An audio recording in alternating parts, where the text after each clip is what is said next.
Good morning everyone. Marathi परिवारामध्ये मी तुमचं मनापासून शीतल स्वागत करते आणि आय होप सर्व ठीक असाल, मजेत असाल, सुखरूप असाल आणि सदैव मस्त हॅपी राहा, सुखरूप राहा आणि आपल्याला आरोग्याचं सर्वजण काळजी घ्या. तर कारण की आता पावसाळा लागलेला आहे, स्टार्टिंगला ना सर्व बिमार पडत असतात, तर प्लीज सर्वांनी आपापल्या तब्येतीची काळजी घ्या. तर चला, मी ना तुम्हाला म्हणणार होती की अगोदरच्या ब्लॉगमध्ये की मी मुलांसाठी ना एक टाईम टेबल बनवणार होती, स्पेशली त्यांचा टिफिनसाठी.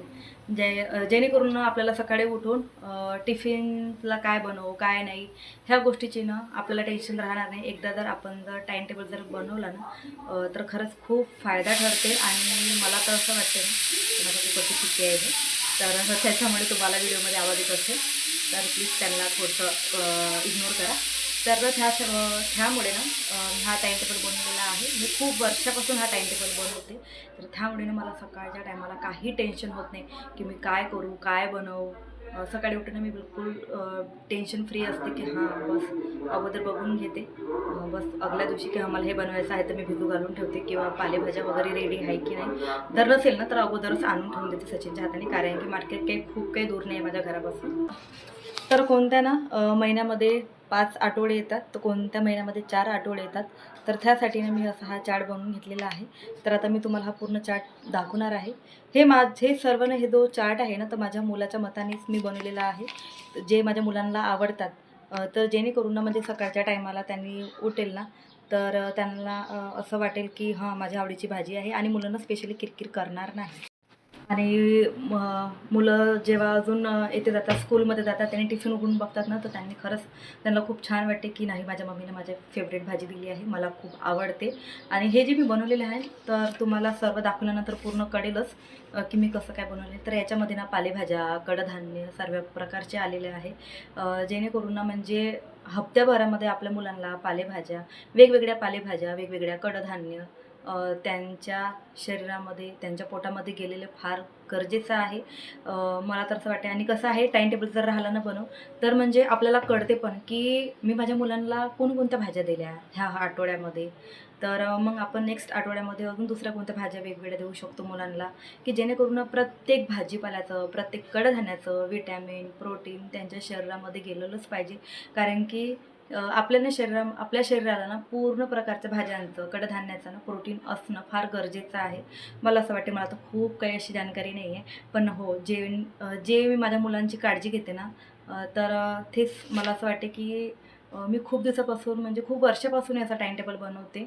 माझा भाजीचा सुद्धा पण राहते, पण आता मी ह्यावेळेस केलेलं नाही आहे. ते सुद्धा कधी ना कधी करेल आणि तुमच्यासोबत नक्की शेअर करेल की आपण ना सकाळी उठून सुद्धा म्हणजे जे आपल्या फॅमिली मेंबरसाठी राहते, आपण घरी स्पेशली की भाजी काय बनवू काय नाही याचं सुद्धा फार टेन्शन राहते. तर ते सुद्धा मी तुमचं टेन्शन दूर करणार आणि प्रयत्न करेल की तो लवकरात लवकर चार्ट तुम्हाला नक्की बनवून दाखवणार आहे.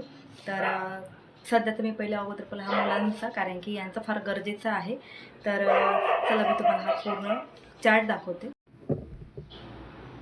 तर हे बघा, सोमवार, मंगळवार, बुधवार, गुरुवार, शुक्रवार, शनिवार. तर हे आलेलं आहे चार्ट आपलं. हेड रायटिंग तर माझी काही तेवढी हे नाही आहे, हेड रायटिंगला थोडंसं दुर्लक्ष करा. हे कालच बनवलं होतं आणि माहीत नाही मुलांनी तर कशाचा डाग लावलेला आहे, तर याला डाग लागलेला आहे. तर असं काही आता हरकत नाही, कारण की डबल डबल चार्ट बनवायला आपल्याला पण काही परवडणार नाही. तर अगोदर ना सोमवारच्या दिवशी चवळीची भाजी देणार आहे पालेभाज्यामधून. हे पूर्ण पालेभाज्या लिहिलेली आहे मी याच्यामध्ये. आणि याच्या फक्त म्हणजे गवाराची भाजी, कारण की मुलांना आवडतात. आणि मंगळवारला कडधान्य दिलेलं आहे. बुधवारला जसे पराठे वगैरे, कारण की माझं ठरलेलं आहे.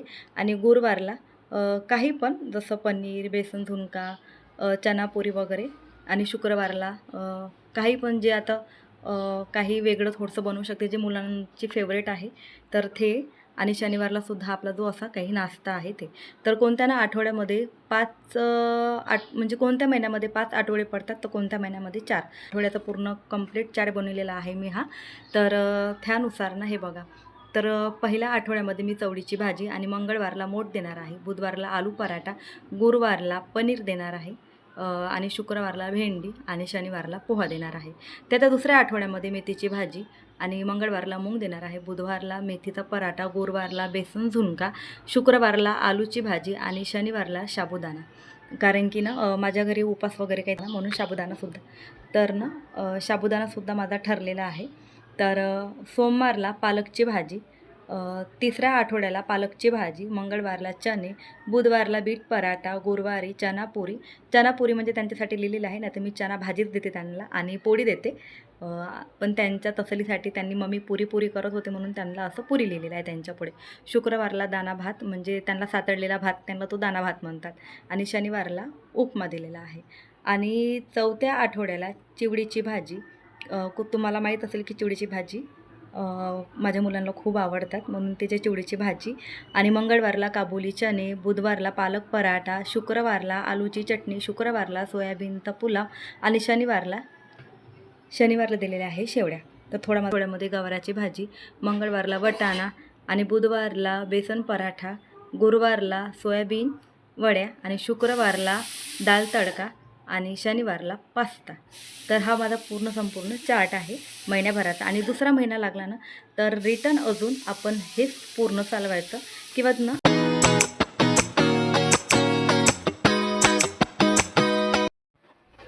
हा ना पूर्ण झालेला आहे एका महिन्याचा चार्ट.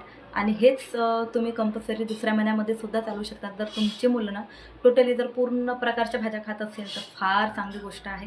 माझे मुलं एवढ्याच भाज्या खात असतात म्हणून मी एवढ्याच भाज्या लिहिलेल्या आहे. फायदा होईल ना तर कोणाकोणाला याचा फायदा होणार तर आता मला माहीत नाही. पण हो, ज्यांना खरंच खूप टेन्शन असेल ना मुलांच्या टिफिनचा तर तुम्ही ना तुमच्या मुलांना बसवा, पहिले चार्ट तयार करा. तुमच्या मुलांना तुमच्याजवळ बसवा. मी पण तशीच करते आणि मुलांना विचारते, रुहानला आणि दक्षला, तुला काय पाहिजे, तुला काय पाहिजे, तुला काय पाहिजे. तर दोघे जण आपापली तिथं मांडणी करतात. तर अशा प्रकारे ना काय होते ना मी सकाळला टेन्शन फ्री राहते. कारण की मी असं अगोदर केलं, मी माझ्या मताने त्यांना भाजी बनवून द्यायची तर मग ते चिडचिड करायचे, काय गं तू मला ही भाजी दिली. आणि टायमावरनं एवढा गोंधळ व्हायचा कारण की रुहान म्हणायचा नाही मम्मी मी नेत नाही भाजी. मग सकाळी रडायचा. मग टायमावर इकडे गाडीचा टाईम, त्याची तयारीची टाईम आणि मला इकडं परत त्याला दुसरी भाजी करून द्यावं लागत होती. कारण की ना रडतच खूप होतं हो मला. दक्षूचा तेवढा विषय नव्हता पण रुहान खूप परेशान करायचा मला. मग मी म्हटलं हे काय आहे, हे सकाळच्या टायमाला आपल्याला एवढं सारे सकाळच्या टायमाला खरंच खूप कामं असतात. आणि त्याच्यामध्ये मुलांचं असं चिडचिडपणा, रडणं, त्याच्यामध्ये आपल्यालासुद्धा खूप चिडचिडपणा होतो. मी म्हटलं नाही आता तर टोटली सर्व हे असं बंदच करते, काहीतरी नवीनच जुगाड करते. तर मग काय मी म्हटलं चला आता ना आपण एक टाईम टेबलच बनवू की जेणेकरून ना आपल्याला त्रास होणार नाही आणि मुलंसुद्धा ना खुशीनंसुद्धा त्यांनी आपण आपला टिफिन खाऊ शकतात. तर त्यासाठी मी हा चार्ट बनवलेला आहे. तुम्हीसुद्धा तुमच्या मुलांनुसार असा चार्ट बनवा. जर तुमची मुलं जर टोटली जर भाज्या खात असेल ना तर चार्ट बनवूच नका. पण जे मुलं भाज्या खायला खूप चिडचिड करतात, टिफिन वापस आणतात, तर त्या आईने ना तर खरंच हा चार्ट बनवा. मुलांना विचारून बनवा तू कोणती भाजी खाशील. तर मुलांना खरंच ज्या भाज्या खात असेल ना तर ते भाजी त्यांना खरंच बनवून द्या. जे खरंच सर्व भाज्या खातात ना खरंच खूप ते आईनं खरंच बिनफिकर आहे. मला तर फार टेन्शन आहे. म्हणून मला असं वाटलं की माझ्यामुळे मी जे रूल्सचे फॉलो करते ना तर त्याच्यामुळे ना कोणाला फायदा होईल. तर ह्यासाठी मी हा व्हिडिओ बनवलेला आहे. तर जर हा व्हिडिओ तुम्हाला आवडला असेल तर प्लीज लाईक करा, शेअर करा आणि माझ्या चॅनलवर जर नवीन असेल ना तर प्लीज सबस्क्राईब करायला तर विसरू नका.